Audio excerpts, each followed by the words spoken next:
Far out in the desert plains, where the land stretched endlessly under a burnt gold sky, stood a dusty little town named Kasira.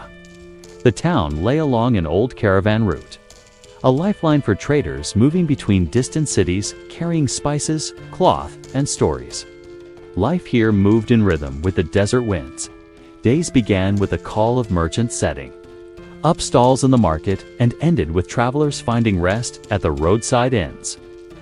Donkeys and camels were as common as children's laughter, and the air was often thick with the aroma of cardamom tea. In one sun-baked corner of this town lived Layla, a small girl with sharp eyes and an untamable mop of black hair. Layla's parents ran a modest stall selling earthen pots and jugs, but her favorite person in the world was her grandmother, who lived in a small hill village 2 days' walk away. One afternoon in late summer, a messenger arrived at the marketplace with urgent news. Layla's grandmother had fallen ill. The road to her village was rough, carved through scorching deserts and rocky hills. Market whispers carried a troubling detail. No caravans or carts would be leaving for at least a week because a sandstorm had damaged the main trail.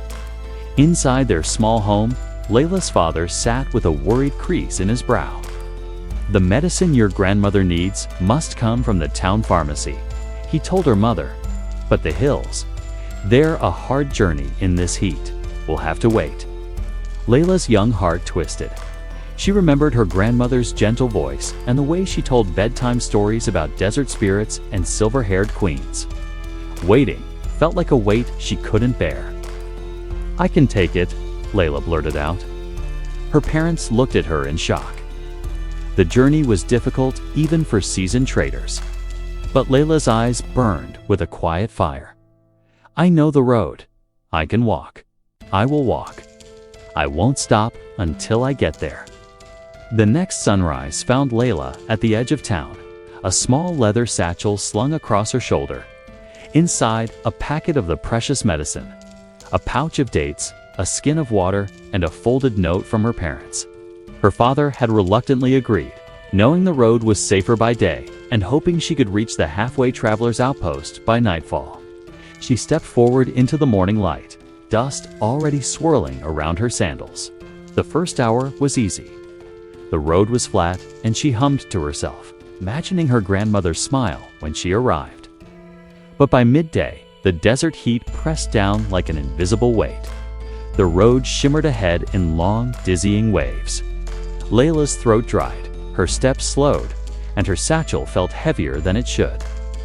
Every part of her wanted to stop under the scant shade of a lone acacia and rest until the sun fell lower. But she remembered her grandmother's stories of the camel caravans, how they never stopped for more than a few breaths, because the desert rewarded only those who kept moving. So she broke the journey into small goals in her mind.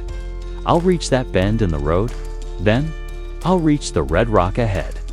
She learned that perseverance wasn't about running hard all the time. It was about taking one step more than you wanted to, again and again. By late afternoon, she reached the base of the rocky hills. The road here narrowed, turning into uneven stone steps worn down by years of travel. Her legs ached, but she pressed on. Halfway up, she stumbled and scraped her knee on the sharp rock. She sat there for a moment, fighting tears. The thought came, maybe I can go back. But another thought followed. If I go back, what will I tell Grandma? That I turned away because it was hard. Gritting her teeth, she got up.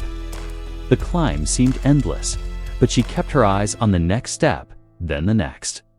By the time night fell, she reached the traveler's outpost, a cluster of mud brick shelters, where lanterns glowed warmly. She slept that night with aching muscles, but a quiet pride she'd never felt before. At dawn, she set out again. The air was cooler, but the path wound through high ridges, dipping into valleys where her own footsteps echoed. In one narrow pass, she met an old trader heading the opposite way. He looked at her small frame and asked, "Where's your caravan, little one?" "I'm my own caravan," she said, holding her satchel close. The man chuckled, but when she told him about her grandmother, his smile softened. Then you carry something more precious than gold, he said, stepping aside to let her pass. Those words put a new strength into her stride. By midday, the first rooftops of her grandmother's village appeared between the olive trees. She ran the last stretch, lungs burning, and burst into the small cottage where her grandmother lay resting. Her grandmother's face lit up like morning sun. "Layla, you came all this way." "Yes," Layla said, placing the medicine in her hands. "I promised I'd come." The look between them in that moment was worth every painful step. Perseverance, Layla realized, doesn't just carry you forward. It delivers hope to the people waiting for you. As Layla grew, life offered her many roads and many reasons to stop walking them. Some were literal. Long journeys across foreign lands in her work as a traveling doctor. Reaching remote villages that hadn't seen medical help in months. Some were in the heart.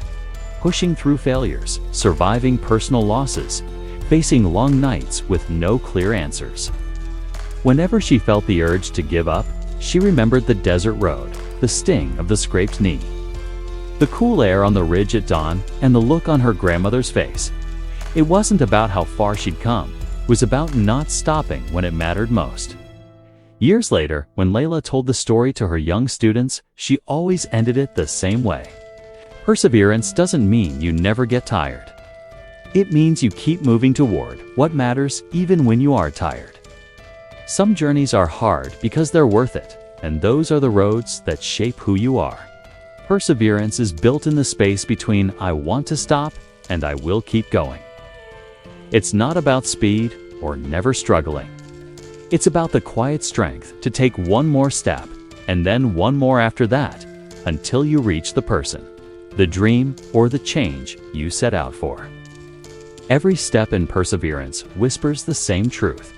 The road will carry you if you keep walking it.